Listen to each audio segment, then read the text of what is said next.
네, 오늘 말씀 우리 함께 봉독하도록 하겠습니다. 오늘 말씀 사도행전 15장 12절에서 21절 말씀까지입니다. 제가 말씀을 봉독하도록 하겠습니다. 온 무리가 가만히 있어 바나바와 바울이 하나님께서 자기들로 말미암아 이방인 중에서 행하신 표적과 기사에 관하여 말하는 것을 듣더니 말을 마침에 야고보가 대답하여 이르되 형제들아 내 말을 들으라.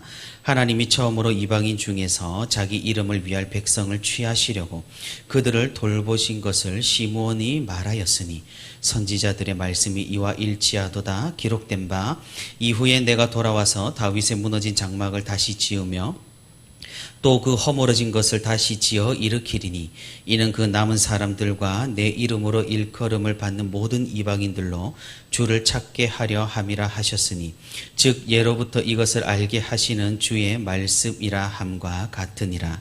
그러므로 내 의견에는 이방인 중에서 하나님께로 돌아오는 자들을 괴롭게 하지 말고 다만 우상의 더러운 것과 음행과 목매어 죽인 것과 피를 멀리하라고 편지하는 것이 옳으니 이는 예로부터 각 성에서 모세를 전하는 자가 있어 안식일마다 회당에서 그 글을 읽음이라 하더라. 아멘. 네, 오늘도 이렇게 새벽의 시간에 하나님과 동행하기 위해 새벽 기도의 자리에 나온 우리 모든 성도 여러분 진심으로 환영하고 또 축복합니다. 오늘도 우리 함께 말씀을 듣는 가운데 우리 함께 기도하는 가운데 하나님의 크신 은혜와 위로가 풍성히 있기를 주님의 이름으로 소망합니다. 초대교회에 유입되는 이방인들에게 할례를 시행하고 모세의 율법을 따라야 한다는 그런 유대주의자들의 주장은 초대교회 가운데 아주 격렬한 논쟁을 불러일으켰습니다. 하지만 이런 주장을 한 사람들은 어떤 복음을 회방하거나 교회를 핍박한 사람들이 아니었다는 사실입니다. 그들은 오히려 복음을 받아들이고 그리스도를 영접한 사람들이었습니다. 다만 자신들은 하나님의 선택을 받은 민족이라는 우월감과 우월의식과 또 복음을 잘못 이해하는 것들이 겹쳐져서 이런 안타까운 일들이 벌어진 것입니다. 이런 바리새적 유대인들은 이방인 신자가 절대 다수였던 안디옥 교회, 수리아 안디옥 교회로 가서 이 문제를 제기했던 것입니다. 그것은 할례를 받아야 우리가 구원을 받을 수 있다. 이방인이라도 유대인이 되어야 모세의 율법을 따라야지만 구원을 얻을 수 있다라고 주장을 했던 겁니다. 그래서 안디옥 교회는 이 문제를 해결하기 위해 예루살렘 교회로 사람을 파송했습니다. 그 사람은 바나바와 바울과 그리고 다른 여러 사람이었습니다. 그래서 과연 정말 할례를 받아야만이 구원을 얻을 수 있는가? 모세의 율법을 따라야만이 그리스도의 복음에 효력이 있는가? 교회 지도자들이 이 문제를 가지고 예루살렘에 모여 초대 총회를 열게 된 것입니다. 그래서 우리는 지난주에 베드로가 자신의 경험을 말하며 하나님께서 고넬료 가정으로 자신을 보내셔서 그 가정에 세례를 주고 복음을 전파하게 한 그 역사, 그 경험을 말하면서 유대주의자들의 주장에 반박했던 내용들을 우리는 지난주에 살펴보았습니다. 베드로는 율법의 멍에를 유대인들도 능히 매지 못했지만 그리스도께서 이를 해결해 주셨는데 이런 율법의 멍에를 이방인들 보고 지게 요구하는 것은 어불성설이고 이중적이라고 주장을 했습니다. 이런 베드로의 강력한 말을 들은 사람들은 아무 말도 하지 못했습니다. 왜냐하면 정곡을 찔렀기 때문입니다. 그리고 그 후에 바울과 바나바가 자신들이 선교 여행 때 보고 들은 것들을 이야기하기 시작합니다. 우리가 앞서 사도행전을 살펴볼 때 이 선교 여행의 행적을 말씀을 통해 따라가 보았듯이 이 이야기는 놀라운 이야기였습니다. 복음이 전해질 때 일어나는 표적과 기적이 이방인들에게도 똑같이 나타났기 때문입니다. 그러니 이것은 어떤 다른 역사가 아니라 성령의 역사고 그리고 그리스도의 복음이 이방인들에게도 분명히 통한다는 강력한 증거였습니다. 바나바와 바울이 이 말을 마치고 이제 예수님의 형제, 예루살렘 교회의 지도자인 야고보가 이 총회에서 말하기 시작합니다. 우리가 이런 과정들을, 총회의 과정들을 살펴볼 때 이 야고보가 사실은 최고 의사 결정권자임을 살펴볼 수가 있습니다. 그래서 이 야고보는 먼저 오늘 본문 14절에서 베드로의 말에 동의를 표합니다. 그는 바나바와 바울이 선교여행을 가기 전부터 하나님께서 이방인들을 자신의 백성으로 부르셨다라는 사실을 강조합니다. 그래서 14절에 자기 이름을 위할 백성이라는 표현을 사용하는데, 이 표현은 원래 유대인들을 지칭하는 표현입니다. 하지만 야고보는 여기에서 이방인들에게 이 표현을 동등하게 사용하는 걸 살펴볼 수가 있습니다. 이런 야고보의 표현과 이런 야고보의 주장은 사람들에게 굉장히 크게 느껴졌을 것입니다. 야고보는 이방인들에 대한 하나님의 부르심을 어떤 가시적인 현상이 아니라 말씀을 근거로 하여서 유대주의자들의 주장에 반박을 합니다. 15절에 선지자들의 말씀이 이와 일치하도다부터 야고보는 성경을 가지고 복음 전파의 정당함을 주장합니다. 아모스를 비롯하여 이사야, 스가랴 등의 구약의 선지자들은 다윗의 장막이 무너질 것이지만 하나님께서 이를 다시 세우실 것이라고 예언을 했습니다. 그런 선지자들의 예언은 사실상 포로기를 거치면서 거의 실현이 불가능할 것처럼 보였습니다. 하지만 예수 그리스도께서 이 땅 가운데 다윗의 자손으로 오심으로 하나님께서 다윗에게 하신 그 약속들을 이루셨습니다.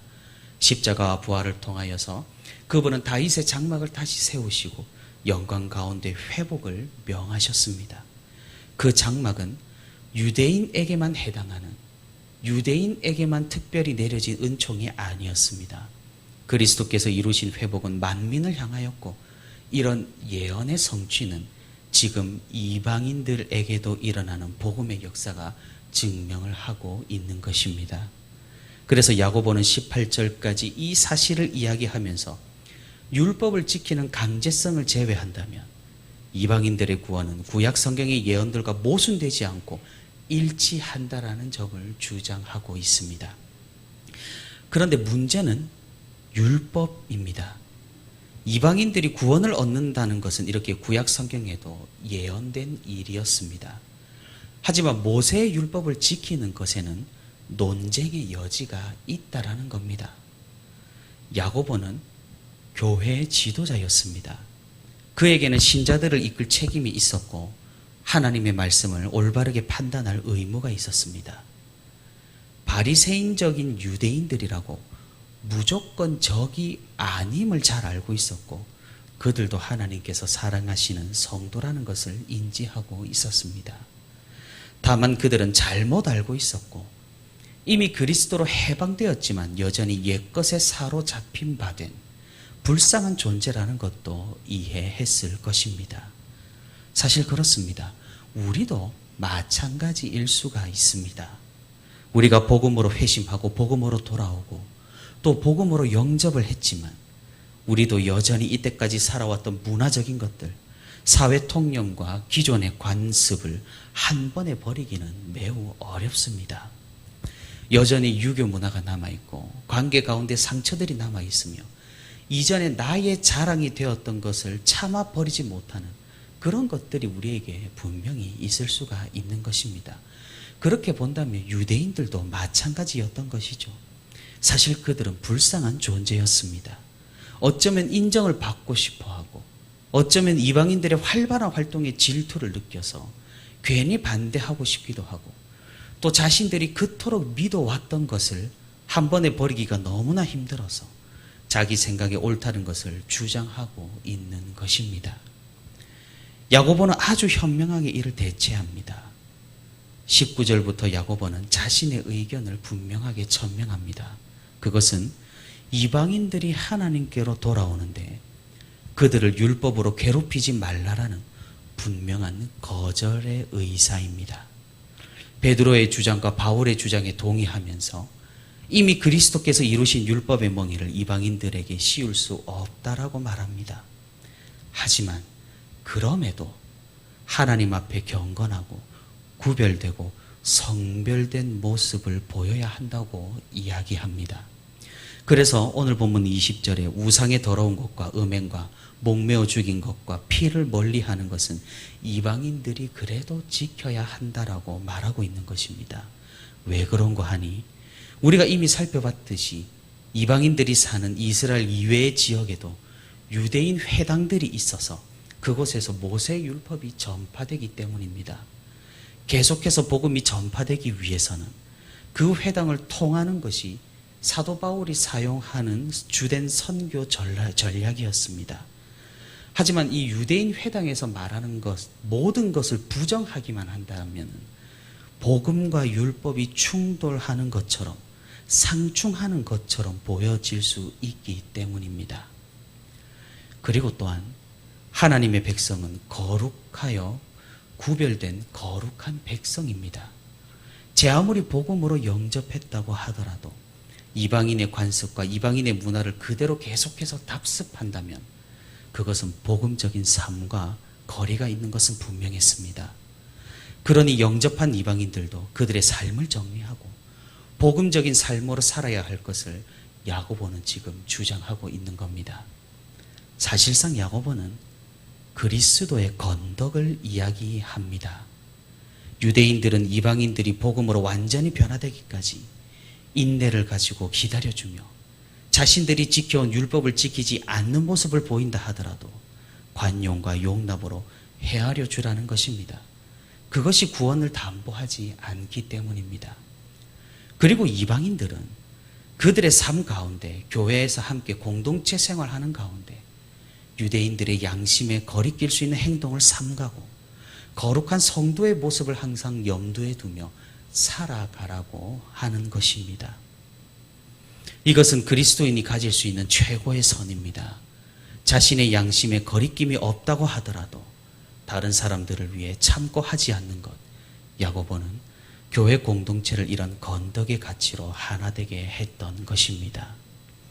이런 야고보의 결론은 많은 사람들의 동의를 얻었고 급진적인 주장을 하는 사람들도 자신의 주장을 조금씩 양보할 수밖에 없게 만들었습니다. 이렇게 예루살렘 총회는 서로에 대한 이해와 화합으로 유대인과 이방인의 서로에 대한 이해와 화합으로 은혜 가운데 막을 내리게 되었던 것입니다. 사랑하는 성도 여러분, 우리는 초대교회 가운데 번진 갈등이 어떻게 해결되었는가를 살펴보았습니다. 이것은 어떤 협상이라거나 또는 절충이라거나 또는 그런 중도가 아니었다라는 사실입니다. 양쪽의 주장을 모두 받아들이고 모두 비판하는 그런 양시론이나 양비론도 아니었습니다. 그럼 무엇이었습니까? 그것은 말씀을 통해서 근거를 찾고 하나님께서 보여주신 최고의 사랑을 우리 가운데도 실천하는 그리스도의 건덕으로 끝이 났던 것입니다. 같은 복음 아래에 있는 우리가 먼저 그리스도인임을 먼저 인지하고 인내 가운데 참아내며 서로를 포용하고 서로를 인정하는, 그러면서도 거룩함과 자유함을 놓치지 않는 그런 결론과 해결점이었던 것입니다. 우리는 사실 비슷한 것에 편안함을 느낍니다. 나와 비슷한 것에 안도하고 나와 비슷한 수준이 안락하다고 생각을 합니다. 그러다 보니 사실 교회는 아주 큰 취약점을 가질 수 있는 위험이 있습니다. 그것은 폐쇄성입니다. 만약 이 총회가 모세의 율법을 이방인들도 지켜야 한다고 결론을 지었다면 무슨 일이 벌어졌을까요? 수많은 이방인들이 교회에서 이탈하여 복음이 점점 약해지는 반대로의 역사가 일어났을 것입니다. 하나님께서는 그리하지 않으셨고 그렇게 허락하시지 않으셨습니다. 그래서 교회는 어렵습니다. 거룩하지만 개방적인 모습을 가져야 하기 때문입니다. 참으로 역설적이죠. 거룩함은 구별됨이고 폐쇄적일진데 복음은 개방적이니까 말입니다. 그러니 그리스도인의 건덕이 자신과 다름을 인정하고 그것이 구원과 상관이 없을 때 다른 사람을 용납하는 것이 우리가 가질 수 있는 최고의 선이라는 말이 되는 것입니다. 우리가 비슷한 사람들, 비슷한 환경에서 편안함을 느끼지만 이것은 편견이라는 추악한 죄가 바탕에 깔려 있을 수도 있다라는 사실입니다. 하나님께서는 이 땅 가운데 오심으로 우리와 같은 피조물을 입으셨습니다. 창조되지 않으신 분이 창조된 몸을 입으시고 우리를 이해하시고 우리를 포용하셨습니다.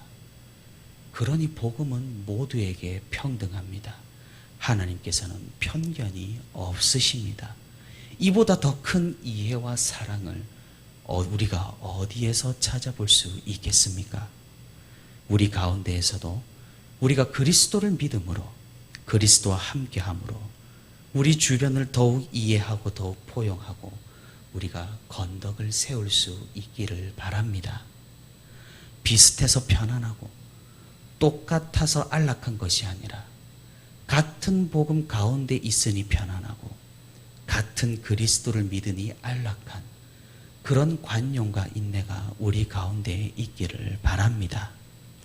오늘도 그리스도 안에서 우리가 서로 이해하고 서로 인정함으로써 다시 한번 성도의 교제를 올바르게 세우며 하나님께 영광을 돌리는 저와 우리 부천시민교회 모든 성도가 되기를 주님의 이름으로 소망합니다.